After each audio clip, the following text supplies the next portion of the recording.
Vamos lá. Olá a todos, sejam todos muito bem-vindos a mais uma web aula do nosso Telesaúde Mato Grosso. Hoje nós temos como tema a influência da exposição materna a fatores de risco e a ocorrência de fissuras lábio-palatinas. A nossa palestrante é a professora Sandra Regina Altoé. Uma boa tarde a todos vocês, uma ótima web aula. Professora, por favor, podemos iniciar.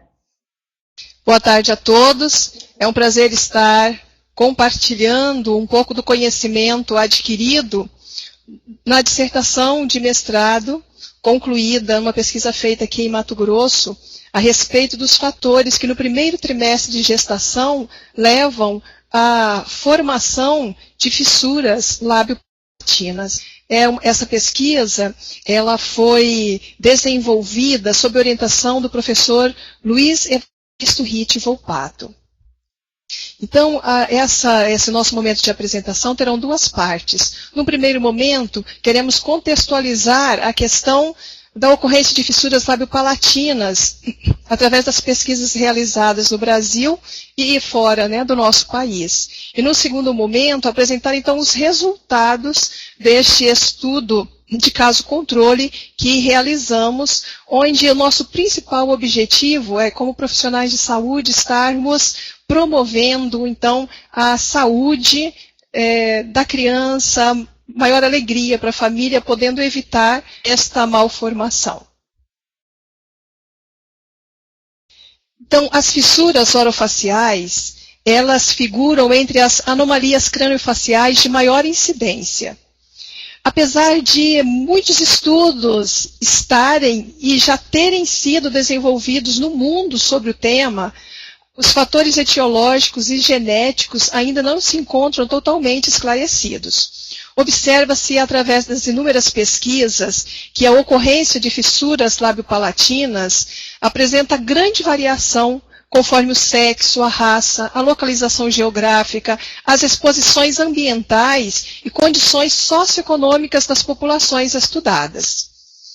Estes estudos também demonstram que no sexo feminino a maior incidência é da fissura palatina isolada, enquanto no sexo masculino a maior ocorrência é só da fissura labial, com ou sem a fenda palatina. Também é bastante observado nesses estudos que no caso das fissuras labiais, o lado esquerdo é mais afetado que o lado direito, numa proporção de 2:1. Inclusive, alguns autores relatam a possibilidade da origem desta prevalência do lado esquerdo devido à própria conformação dos vasos sanguíneos no período embrionário. Falando de taxas de incidência e de prevalência das fissuras orofaciais no mundo, a maior incidência é registrada entre ameríndios, seja na taxa ou na prevalência, seguida dos povos asiáticos e dos povos europeus, onde prevalecem as fissuras lábio-palatinas. Já entre a população africana, se observa as menores taxas e as menores prevalências. E também que naquele povo ocorre mais a fissura labial. Em relação aos estudos que compararam a ocorrência com a população mundial, tem-se uma prevalência de 1,2 para cada 1.000 habitantes. E os estudos feitos no Brasil, principalmente por Martelli, por Vieira, evidenciaram uma prevalência que varia de 0,19 a 1,54 para cada 1.000 nascidos vivos, que é considerada uma alta prevalência. O que leva à formação das fissuras lábio-palatinas? É exatamente um processo de comprometido do fechamento das estruturas do palato primário ou secundário, ou seja, do palato duro e do palato mole. Então, o fechamento destes tecidos na fase embrionária, eles se dão em torno da 4ª semana no que compreende o lábio, a mandíbula e a maxila, e a partir da 6ª semana, a do palato mole. Então, os estudos evidenciam que esta malformação, ela decorre de uma lentidão da velocidade da migração das células da crista neural. Um estudioso de referência no nosso país é o Spina, e ele então buscou uma classificação para as fissuras lábio-palatinas, conforme o tecido que foi comprometido, estabelecendo um ponto de divisão entre o palato primário e o palato secundário, que ele denominou forame incisivo. Então, deste modo, as fissuras podem ser unicamente labiais ou bilaterais, ou então elas podem chegar até a mandíbula bilateral ou unilateralmente, chamadas então de fissura labial esquerda, direita ou bilateral incompleta. Também, como podemos ver na figura E, nós temos uma malformação que vai desde os lábios até atravessando todo o palato. Então, é a chamada fissura labial transforame completa, que pode ser direita ou esquerda ou de ambos os lados. Também temos as fissuras pós-forame completa, como se vê na letra G, e a pós-forame incompleta, que verificamos na letra H. Então, toda esta malformação decorre do comprometimento deste processo de fusão dos tecidos do palato duro e mole no início da gestação. Nascer com este comprometimento, seja ele aparente ou não, como o do palato duro, sempre vai representar para a pessoa uma série de repercussões estética, emocional e funcional. Observando e destacando dentre os aspectos funcionais, a audição da pessoa poderá estar comprometida, a sucção, a mastigação, a deglutição, a respiração, alterações na fala e na voz, que, por sua vez, levarão a uma série de internações e reinternações até que o problema seja sanado. Problemas de autoestima serão muito evidentes para as pessoas, principalmente as que apresentam uma fissura labial ou transforame, porque o rosto é a apresentação da pessoa, então a questão de ser ridicularizada pela aparência, pela mudança na voz, vai dificultar bastante a questão das relações interpessoais e a inserção sociocultural desta pessoa. E, é claro, trará suas repercussões no processo de aprendizagem desta criança.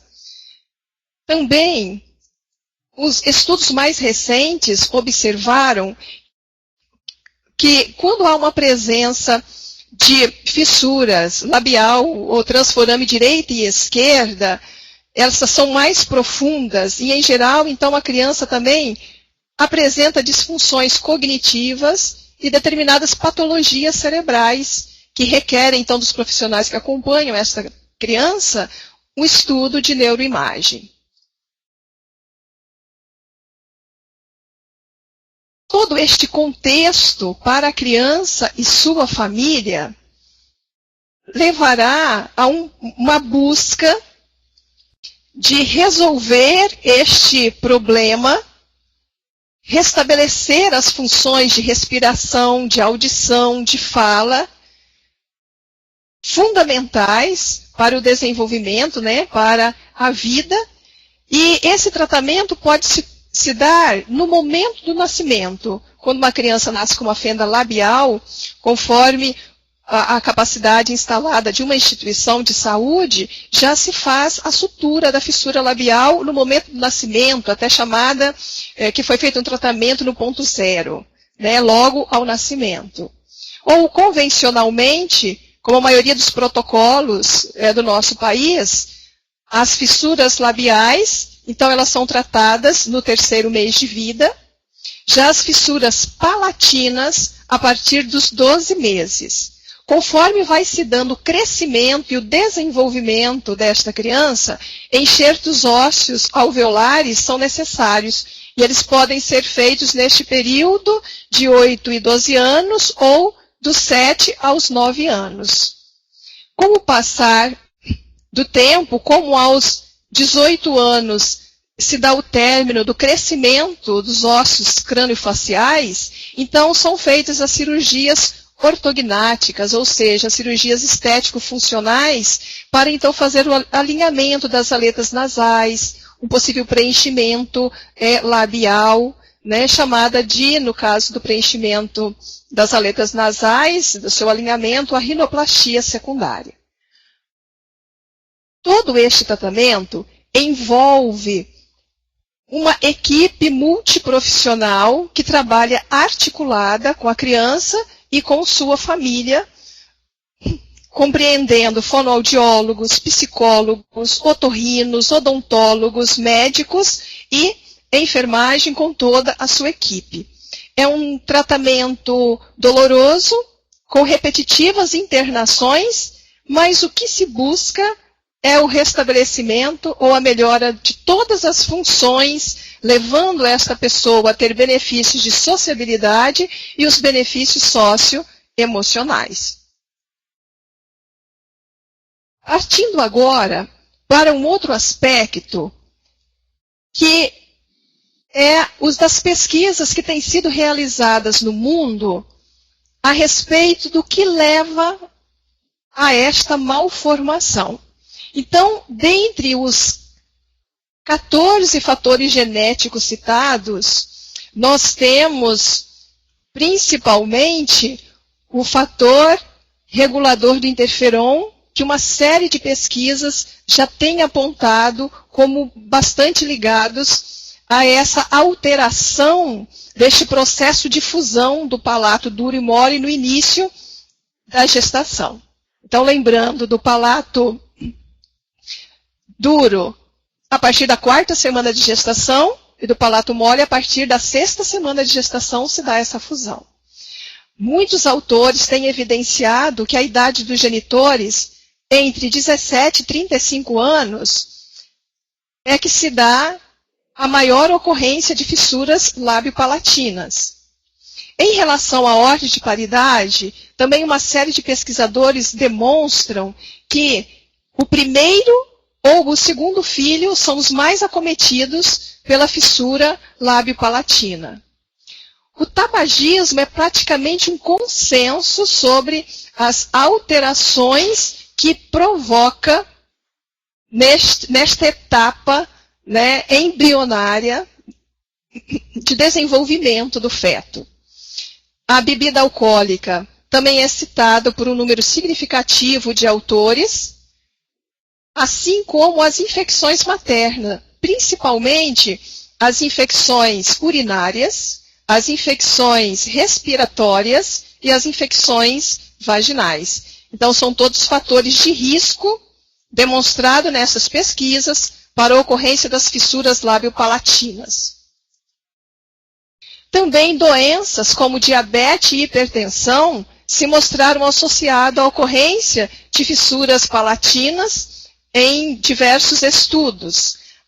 Eu coloquei aqui um estudo de Leb que ela estava buscando exatamente isso numa determinada população, numa pesquisa desenvolvida em São Paulo, mas ela não verificou essa associação. Isto é muito interessante entre os fatores de risco que eu citei, porque alguns pesquisadores, conforme a população que eles desenvolvem a sua pesquisa, não encontram tal associação. A questão da hipertensão, ela é realmente citada em muitos estudos internacionais, né, e brasileiros, e esta dificuldade de circulação provocada pelo aumento do tônus vascular, o aumento da resistência à passagem do sangue que leva à isquemia tecidual, é que estaria sendo associada a esta malformação, porque vai prejudicar as trocas gasosas placentárias, que são fundamentais no período embrionário e, inclusive, para não alterar aquela migração das células da crista neural que vão formar o palato duro e mole. Uma outra pesquisa que considerei bastante pertinente é a questão do estresse, porque a maioria das gestantes, no começo da gestação, referem o estresse deste primeiro momento. E uma série de autores, eles vêm demonstrando que quando a pessoa está estressada, uma série de variações fenotípicas vão sendo produzidas nos genes. E foi observado pelo pesquisador Ingrid Stupp e colaboradores em 2012, que esta malformação ela foi observada em pessoas que sofreram um grande estresse pela perda de parentes, principalmente um ano antes da concepção e até o fim do primeiro trimestre, né, de gestação. Um outro fator associado à questão das fissuras labiopalatinas, não como causa, mas no sentido de como a família vai lidar com esta situação, é um dado muito interessante. É que a maioria das mulheres, elas realizam pré-natal, mas muitas desconhecem serviços de aconselhamento genético e muitas não realizam ultrassonografia. Então, as mães, né, seus pais, acabam sabendo da malformação do filho no momento do nascimento. Então ocorre uma mistura de sentimentos, de susto, de rejeição, de angústia, de culpa, para lidar com aquela nova situação. Porque quando se está gestante, se sonha com um filho. Quando ele nasce perfeito, esse filho que nasceu já é diferente do filho sonhado, porque uma coisa é o filho sonhado, outra coisa é o filho que se apresenta. E os pais precisam se adaptar. E essa adaptação, então, é um desafio muito maior quando o filho nasce com uma malformação. De modo que, pela realização do exame ultrassonográfico durante a gestação, essa família, sabendo dessa malformação, ela já estaria se preparando, conhecendo tratamentos, fazendo seus arranjos emocionais para melhorar a aceitação da criança e lidar com esta situação. Então, aqui eu quero destacar a fundamental importância da equipe cujos pais tiveram um filho com este tipo de malformação, e a equipe, então, é que vai informar aos pais. Então, este momento de informação aos pais pela equipe precisa ser pensado, precisa ser preparado, porque ele vai causar um alto impacto no processo de aceitação da criança. Então, esta pesquisa realizada teve como objetivo buscarmos aqui em Mato Grosso quais estariam sendo os fatores ambientais, ou seja, os fatores de risco ao que a mulher pode entrar em contato no primeiro trimestre de gestação, que levaria à formação da fissura lábio-palatina. Como método, nós escolhemos um estudo tipo caso-controle. Então, os casos foi composto por 200 pacientes que se encontravam com filhos em tratamento no serviço de reabilitação de fissuras labiais do Hospital Geral Universitário, que é o centro de referência região centro-oeste, pelo Ministério da Saúde. Essas crianças entre 0 e 6 anos, todas elas tinham como critério de inclusão para esse estudo ter a fissura lábio-palatina, mas não sindrômica, ou seja, não como outras malformações. a gestação ter ocorrido no estado de Mato Grosso, nos 3 primeiros meses, e dessas mulheres que acompanhavam, né, os seus filhos, 150 aceitaram participar do estudo, compreendendo 97 crianças do sexo masculino e 53 do sexo feminino. Já o grupo controle foram 300 genitoras, porque como metodologia, né, do caso de controle, você sempre faz uma proporção de 1 para 2, né, 1 para 3. Então, essas 300 genitoras foram escolhidas dentre as puérperas que se encontravam no Hospital Geral Universitário Santa Helena.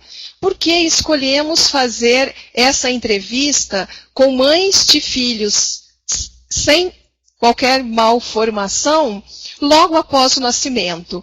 Foi para evitar o viés de memória, acreditando que, como as lembranças da gestação estão mais presentes, teriam maior facilidade de se lembrar como se deu a gestação. Porque no caso de uma criança que nasce com malformação, os pais automaticamente, eles já ficam investigando e buscando o porquê aquilo aconteceu, o que já não é comum ocorrer no caso de uma gestação normal. Então, participaram 300 genitoras. Então, neste estudo, foi composto por 450 genitoras. Nós elaboramos um questionário semi-estruturado, que eu vou demonstrar a seguir, quais eram as variáveis, né? Quais foram as variáveis estudadas. É claro, né, que as instituições, elas autorizaram, foi também aprovado pelo Comitê de Ética em pesquisa. Então, a variável dependente deste estudo foi exatamente ter a fissura labial e ou palatina. Já as variáveis independentes a este problema, em relação à criança, foi investigada a idade, o sexo, a raça, a cor, a cidade de onde provinha.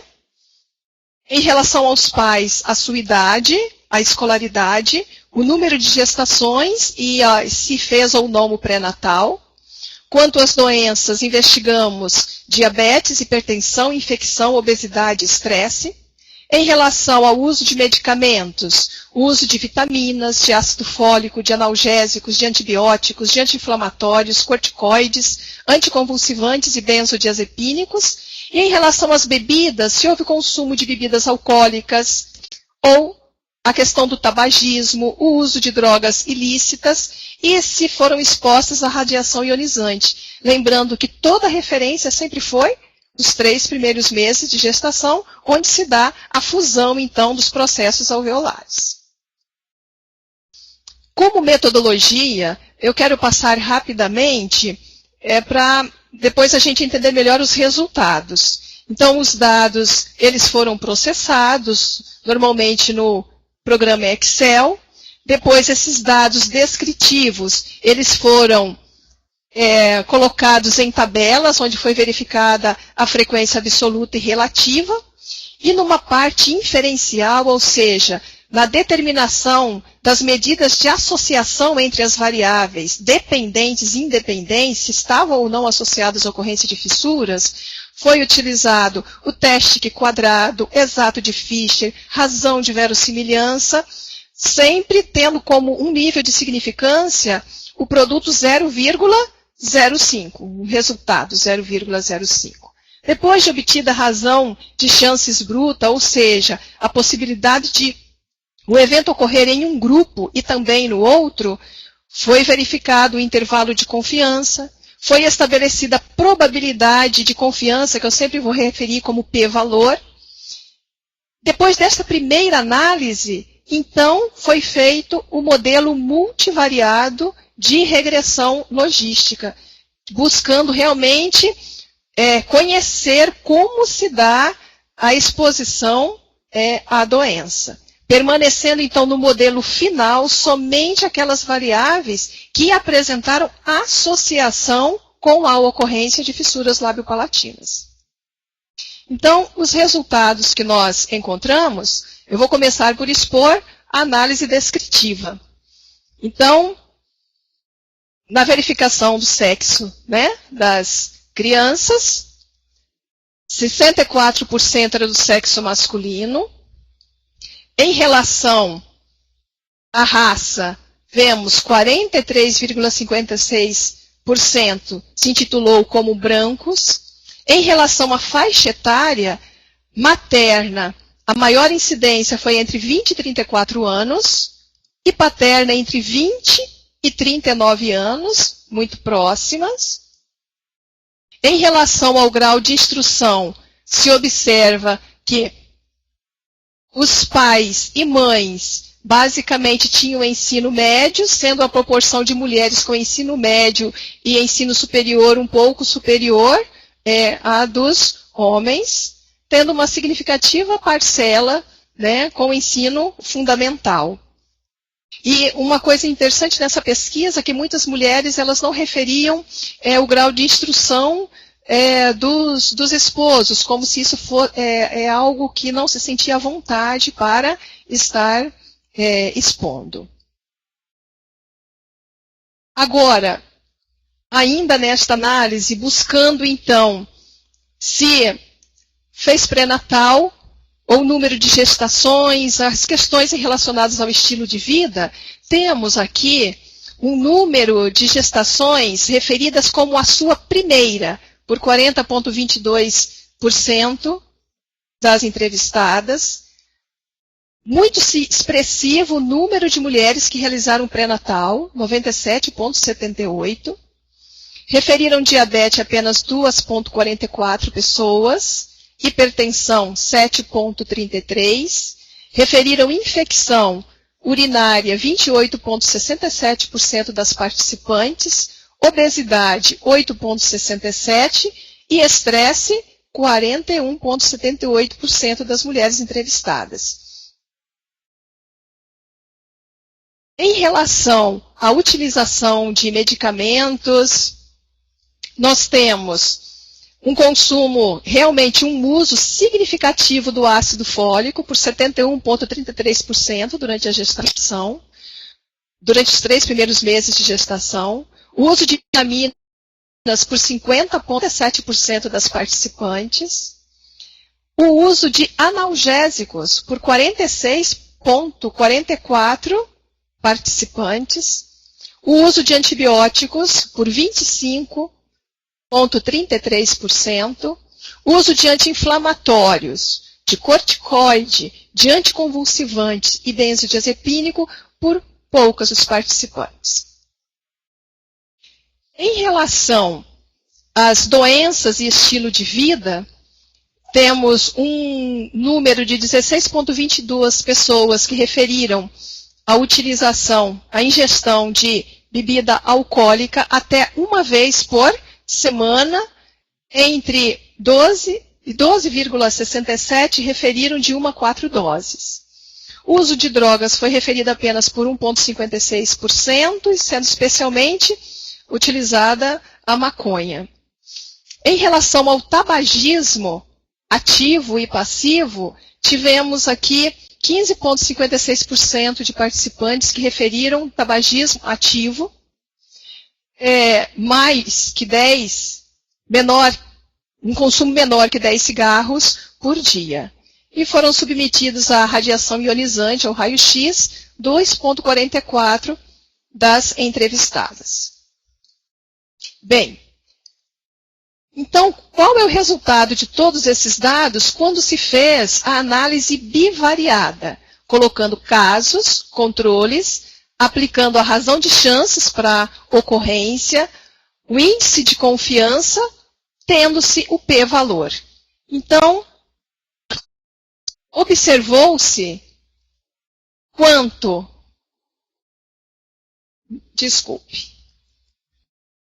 à raça, ser da raça indígena, pelo resultado e pela teste de razão de verossimilhança, ele se associou à ocorrência de fissuras lábio-palatinas. Como ser negro, pelos resultados e testes realizados, se mostrou como uma condição preventiva à ocorrência de fissuras labiopalatinas.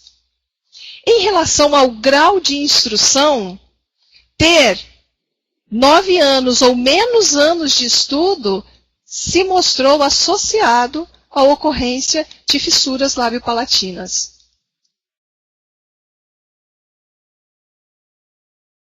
Também a obesidade, o sobrepeso, classificado como grau 1 e grau 2, se mostrou associado à ocorrência de fissuras neste estudo. A questão do não uso de ácido fólico nos 3 primeiros meses de gestação também se associou a esta malformação. E muito interessante, o uso de analgésico se mostrou como um fator protetor à ocorrência de fissuras labiopalatinas. O tabagismo chamou muita atenção, porque foi o tabagismo passivo que se mostrou associado à ocorrência de fissuras, quando principalmente com um consumo, né, de mais de 21 cigarros. Né? E a questão de ser submetido à radiação ionizante também foi associado à ocorrência de fissuras. O uso, então aqui agora, partindo para o modelo final de regressão logística das variáveis associadas a fissuras, agora comparadas com todas as demais variáveis, quais se mantiveram como fatores de risco para a ocorrência de fissuras? A obesidade, o não uso de ácido fólico, o tabagismo e ser submetida à radiação ionizante. Já o uso de analgésico se mostrou como um fator protetor. E no modelo de regressão logística, o uso de antibióticos, então, surge como um fator associado à sua ocorrência. Mediante esses resultados encontrados, o que se verifica em relação a estudos feitos por pesquisadores do mundo? Que esta primeira associação na análise bivariada com a fissura labiopalatina e a raça indígena, ela é registrada em muitos estudos, como até já comentamos lá no início da nossa conversa, e um fator que queremos chamar a atenção aqui para Mato Grosso é que poderá haver entre indígenas muito mais malformações. Mas elas não aparecem porque o povo indígena tem uma cultura de quando a criança nasce com alguma malformação, eles devolverem a criança à mãe terra para que ela complete o ciclo. Então, estamos chamando aqui de cultura do descarte, né, como vem sendo chamada, talvez de uma forma não tão correta falar assim, porque é a cultura, né, deste povo. Então, por isso, pode haver muito mais casos e que não são relatados. E também por causa de um outro costume dos povos indígenas, que são os casamentos consanguíneos. Neste estudo, esta associação, ela mostrou que é necessário fazer mais estudos. Porque nós tínhamos indivíduos com fissuras labiopalatinas da raça indígena somente no grupo caso, nós não tínhamos no grupo controle. Porque as mulheres não vêm ter seus filhos nos hospitais, elas fazem seus partos lá na própria tribo, a grande maioria. Então mereceria uma investigação melhor para realmente ser confirmada melhor esta associação, um estudo mais aprofundado. Quanto a este fato de ser da raça negra um fator preventivo à ocorrência de fissuras encontrada neste estudo, ele também já foi evidenciado, né, por estudos de Gardenal e Cuozo, de Aquino e Cuozo, inclusive Cuozo, um pesquisador aqui de Mato Grosso, do nosso país, mostrando, né, que uma maior associação de fissura lábio-palatina na raça branca seguida da raça parda, ou então entre pardos seguidos dos brancos, e estudos de outros países mostram realmente uma menor prevalência de todos os tipos de fissura na raça negra. A questão da baixa escolaridade, que neste estudo se mostrou associada à ocorrência de fissuras, buscamos uma explicação. E entendemos que o grau de instrução está totalmente associado ao nível de renda, né, de um povo. Provavelmente, a baixa escolaridade do pai, que ainda é um provedor, o maior provedor das famílias conforme a classe social, pode estar dificultando o acesso a uma alimentação adequada para a gestante no início, né, ali nos 3 primeiros meses de gestação, então que poderia estar levando a uma carência de nutrientes, provocando então a esta malformação. É interessante aqui que muitas pesquisas mostram que o grau de instrução materno estaria também associado a esta malformação. O estudo de Figueiredo, desenvolvido em vários tempos, e até o último de Oliveira, demonstrou isso. Mulheres com menor grau de instrução tinham maior ocorrência de fissuras lábio-palatinas em seus filhos. A associação que nós verificamos como resultado desta pesquisa entre obesidade e as fissuras lábio-palatinas, ela também foi evidenciada por vários outros autores que evidenciaram um risco de uma série de defeitos congênitos, figurando entre eles, né, a fissura lábio-palatina, quando o índice de massa corporal da mulher é maior ou igual a 30. Também Bloch e colaboradores verificaram que a obesidade pré-gestacional está ligada a 10 defeitos congênitos, e entre eles as fissuras. Estes outros estudos, eles sempre colocam uma associação entre obesidade e hipertensão, obesidade e diabetes. Então a gente quer chamar a atenção com relação às pesquisadas, realmente não mostrou associação com diabetes. Mas se a gente associar a obesidade à hipertensão, a gente observa que os resultados encontrados neste estudo estão bem próximos àqueles valores que determinavam a associação com a sua ocorrência. Exatamente pela privação, né, de uma circulação, de um aporte circulatório adequado no início do período embrionário. Bem, a não suplementação de ácido fólico, ela é um estudo que basicamente já está comprovado em estar associado à ocorrência de fissuras quando não utilizado, né, pela mulher. E até uma série de estudos também no Brasil tem demonstrado que a partir de 2004, com a inserção do ácido fólico nas farinhas de trigo, né, e de milho, eles já mostraram um impacto como redução das fissuras lábio-palatinas, inclusive no nosso país. A questão do analgésico estar fortemente associado à prevenção da ocorrência de fissuras palatinas nos levou a buscar um motivo para este acontecimento. Então, observamos um estudo australiano realizado em 2012, onde eles explicaram que a pessoa sob estresse, devido à dor, esta elevada tensão prolongada leva à desregulação do eixo hipotalâmico pituitário adrenal, o que leva a danos oxidativos a nível celular, gerando altos níveis de cortisol e de produção de citocinas.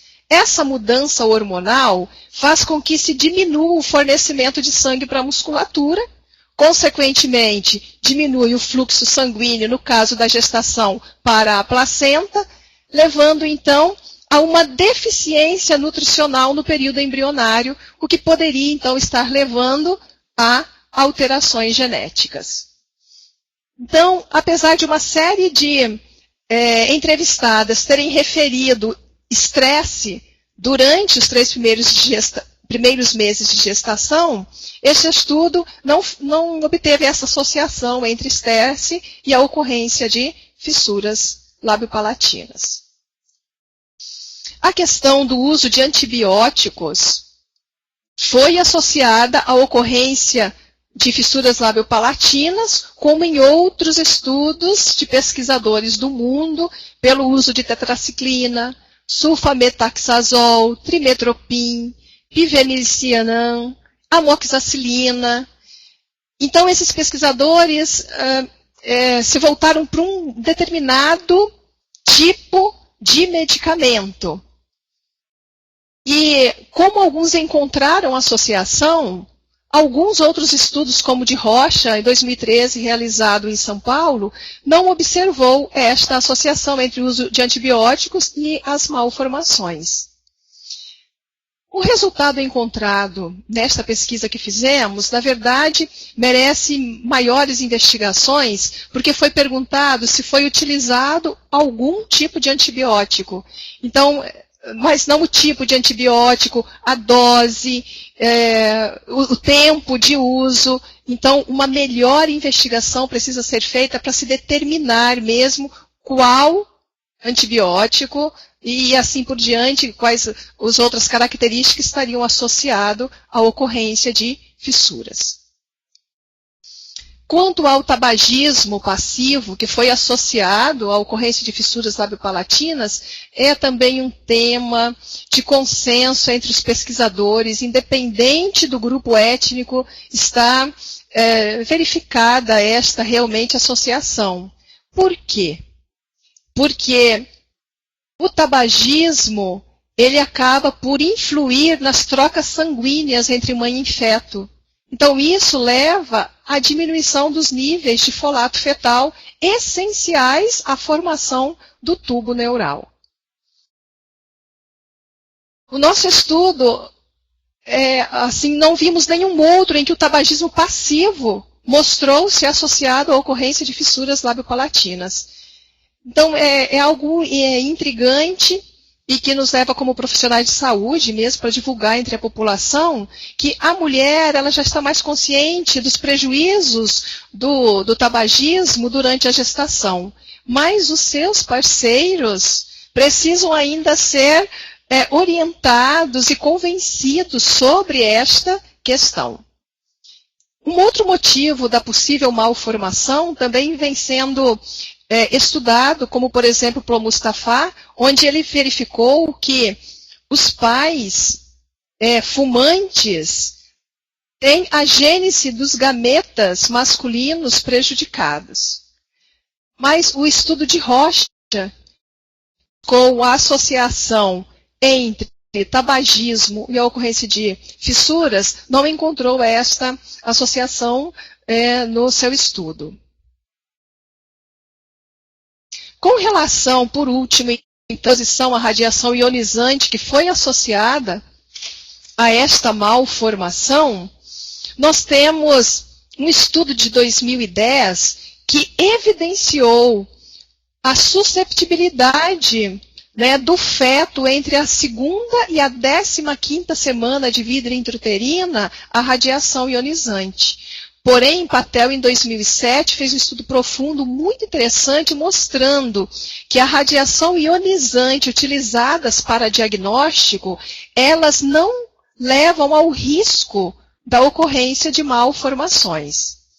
Onde a malformação foi, fortemente associada à ocorrência de fissuras, foi num estudo realizado em Madagascar, onde uma determinada região da ilha tinha uma alta incidência desta malformação e se verificou que eles residiam em locais onde haviam antigas minas de urânio. Então, seria a possível explicação para aquela alta prevalência. Nesse estudo, diante dos resultados dessas pesquisas, nós perguntamos somente se a pessoa foi submetida à radiação ionizante e quantas vezes. Então, uma melhor exploração também precisaria ser feita para se verificar esta questão do número de vezes, do local do corpo que foi radiado, a regulação dos aparelhos e assim por diante. Tendo em vista, né, tais resultados e comparado com pesquisas de outros autores, queremos ressaltar, então, que existe, sim, uma relação entre a ocorrência de fissuras labiopalatinas e as condições materno-gestacionais comportamentais, que são passíveis de serem evitadas nesse primeiro trimestre de gestação. Porque os fatores que mostraram-se associados à sua ocorrência foi a obesidade, o tabagismo, a exposição à radiação, o uso de antibióticos e o não uso de ácido fólico. Todas situações que podem ser revertidas junto à gestante no primeiro trimestre de gestação para que ela tenha os filhos saudáveis. Então, queremos ressaltar a importância do acompanhamento das gestantes, principalmente no primeiro trimestre de gestação, para que as mulheres, conhecendo os fatores de risco, a ocorrência de uma malformação, se previna e possa ter o filho sonhado, possa construir a família sonhada, mais saudável e mais feliz. Então, assim, eu encerro essa partilha, né, dos conhecimentos adquiridos com vocês e estamos abertos aí a perguntas.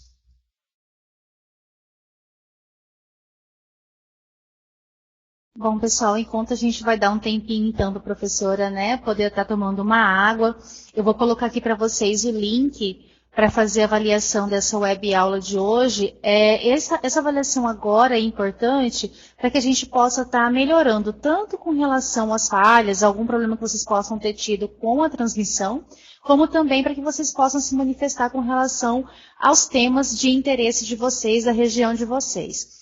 Nesse momento, então, nós vamos aguardar também as perguntas, tá? Aqui pelo bate-papo. Vou deixar aqui meu microfone no mudo. Vocês podem estar encaminhando, então, as perguntas pelo bate-papo. Enquanto isso, vou estar colocando também para vocês o link da avaliação. Professora, fica à vontade para tomar uma aguinha enquanto o pessoal encaminha, então, as questões. Obrigada.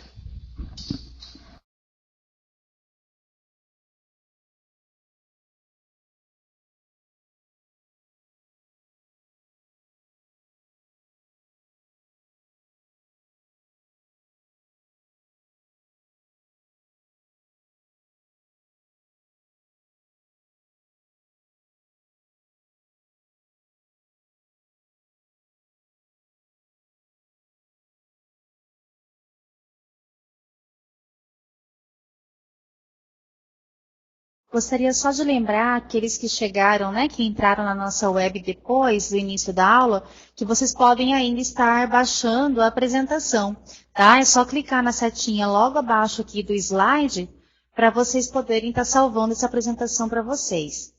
Essa web também está sendo gravada, ela vai ficar disponibilizada na nossa próxima semana pelo canal Teleeduca Mato Grosso, que vocês já conhecem, no site do YouTube.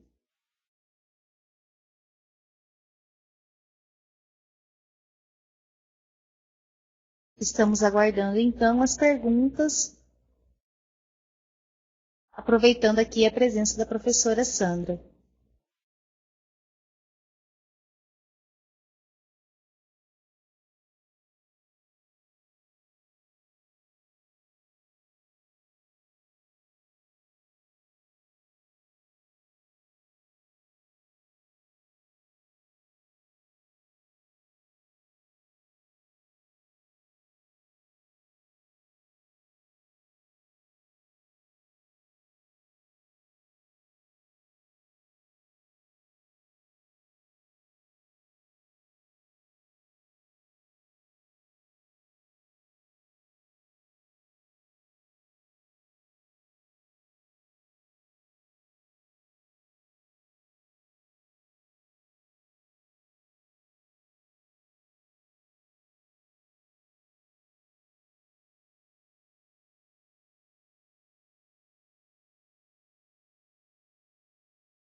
Professora,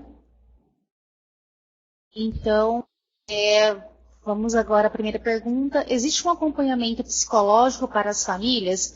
Como um profissional de saúde pode estar procedendo para o encaminhamento da criança? Olha, a equipe multiprofissional que cuida da criança que tem fissura lábio-palatina compreende, sim, o acompanhamento do psicólogo, tanto para os pais como para a criança. Então, assim, é tão famoso o centrinho lá de São Paulo. Aqui também no Hospital Geral Universitário, a equipe é multiprofissional e faz todo este acompanhamento, compreendendo o psicólogo. Em relação ao que fazer, a segunda pergunta, você pode repetir para mim? Em relação... Como profissional de saúde pode estar procedendo para o encaminhamento da criança? Então, o encaminhamento da criança pode ser feito diretamente ligando para o Hospital Geral Universitário, para o Serviço de Reabilitação Lábio-Palatina, ou então pode-se entrar via regulação para solicitar o contato. Mas a entrada das pessoas neste serviço, ela é feita espontaneamente. Eu digo assim, ela não depende da regulação, diretamente dos pais junto ao serviço. Inclusive, essa instituição, ela recebe um valor da Associação Internacional de Fissurados, que promove, então, a reabilitação das crianças no mundo. E este serviço de reabilitação tem também a contribuição dessa entidade internacional, que inclusive tem elogiado os resultados alcançados pela equipe que trabalha neste setor. Tem mais de 1.000 pessoas em atendimento, crianças, adultos e inclusive até idosos, onde foi feito um trabalho muito interessante com uma pessoa já idosa que tinha fissura palatina, e então que fez todo esse tratamento e se sentiu tão feliz, imagine, né, depois de tanto tempo. Eu estou dizendo isso para dizer que o serviço não se retém apenas a crianças, mas a pessoas de todas as idades. Essa era uma pergunta minha, na verdade, porque a gente, na sua apresentação, você mostra, né, várias faixas etárias, até quando o tratamento é feito, e é interessante saber que, então, na fase adulta da vida da pessoa, ela tem esse comprometimento, ela tem essa chance de voltar, de repente, a ter aquilo que ela nunca teve, enquanto a inclusão social mesmo feita na vida dela, né? Então, o hospital, ele trabalha com esse projeto também para idosos, no caso. E isso, se a pessoa, no caso, procurar o próprio hospital.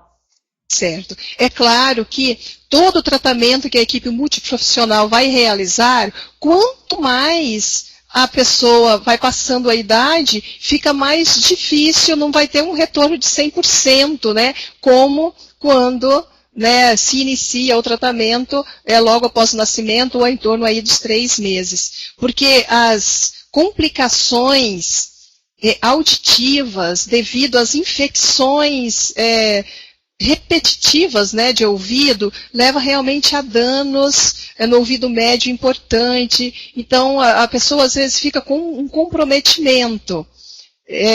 Muitas infecções respiratórias, pode também ficar com alguma sequela assim, respiratória. Então, por isso que quanto antes começar o tratamento, melhor. Ok.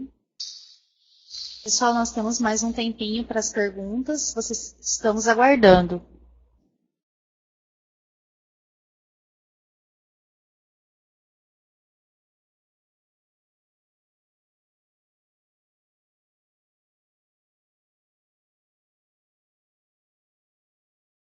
Enquanto aguarda, eu gostaria de comentar um resultado dessa pesquisa relativo ao tabagismo passivo. Então, assim, uma conscientização que nós precisamos fazer, seja junto às mulheres, né, para não estar próxima, ela não está fumando, mas alguém está fumando, porque se mostrou realmente uma forte associação nessa pesquisa, e isso é tão confirmado em todos os outros países, em outras pesquisas. Então, é uma forma também de ir convencendo, né, os parceiros, né, os esposos, a realmente a não fumar durante o período, né, de gestação, ali nessa primeira fase especialmente.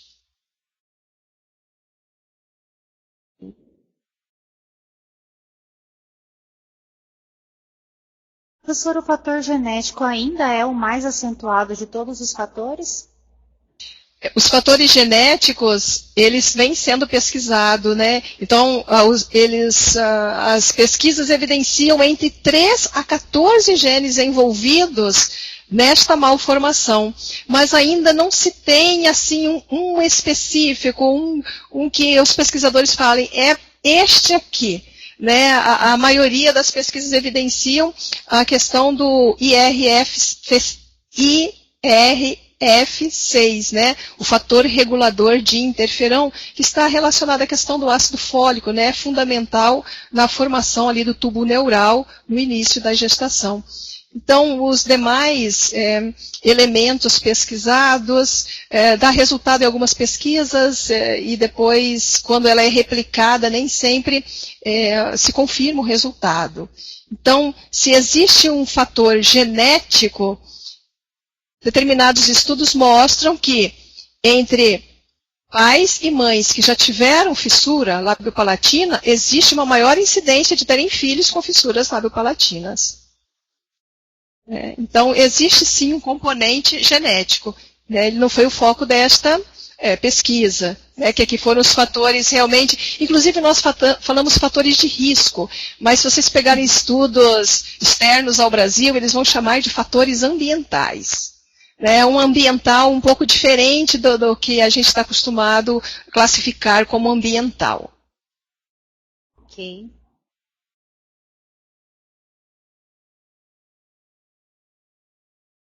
Bom, eu gostaria então de dar mais alguns minutos, vamos aguardar, ver se tem mais alguma outra pergunta. Se não tivermos, aí, professora, a gente pode estar finalizando. Tá bem.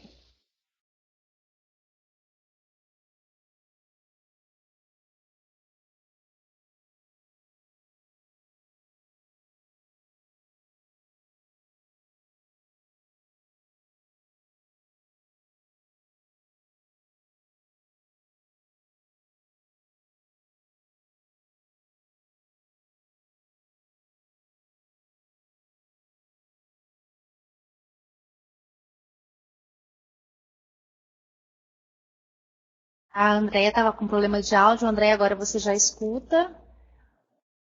Oi, Andréia. Acho que agora você já está me escutando, né? Nós estávamos mudos e ela está falando que está tendo áudio porque a gente está bem quietinho agora. Ok. Então, Andréia, eu sei que você está junto com outros profissionais. Se vocês tiverem perguntas, vou aguardar para que vocês possam estar encaminhando as perguntas. Senão, nós iremos finalizar.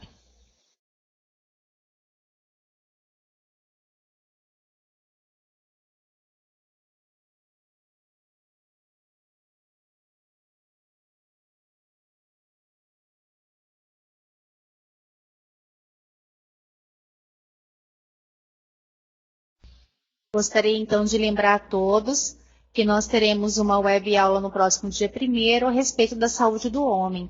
Estejam acessando a nossa agenda do Telesaúde para ter mais acesso então às nossas próximas web aulas. Tá? Eu gostaria de agradecer imensamente a presença da professora Sandra na tarde de hoje, né? Foi de extremo brilhantismo a sua apresentação. Eu gostaria então que você, professora, pudesse estar fazendo as nossas considerações finais, por favor.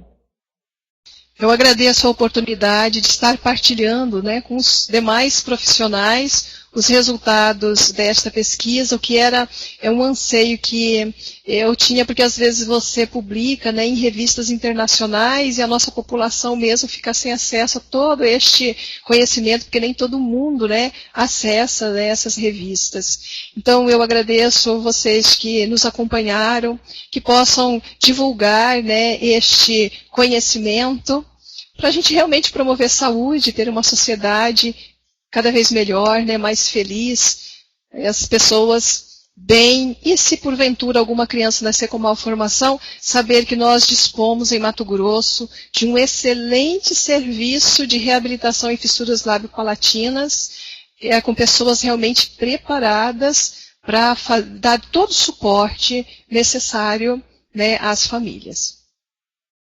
Então, eu quero agradecer mais uma vez, professora Sandra, agradecer também a todos vocês que estiveram conosco nesta tarde, muito obrigada. Fiquem atentos, então, à agenda do Telesaúde e até a nossa próxima web aula. Eu vou deixar, então, ainda a sala aberta para que vocês possam, para quem ainda não realizou, terminar a nossa avaliação da tarde de hoje. Muito obrigada e até a nossa próxima web.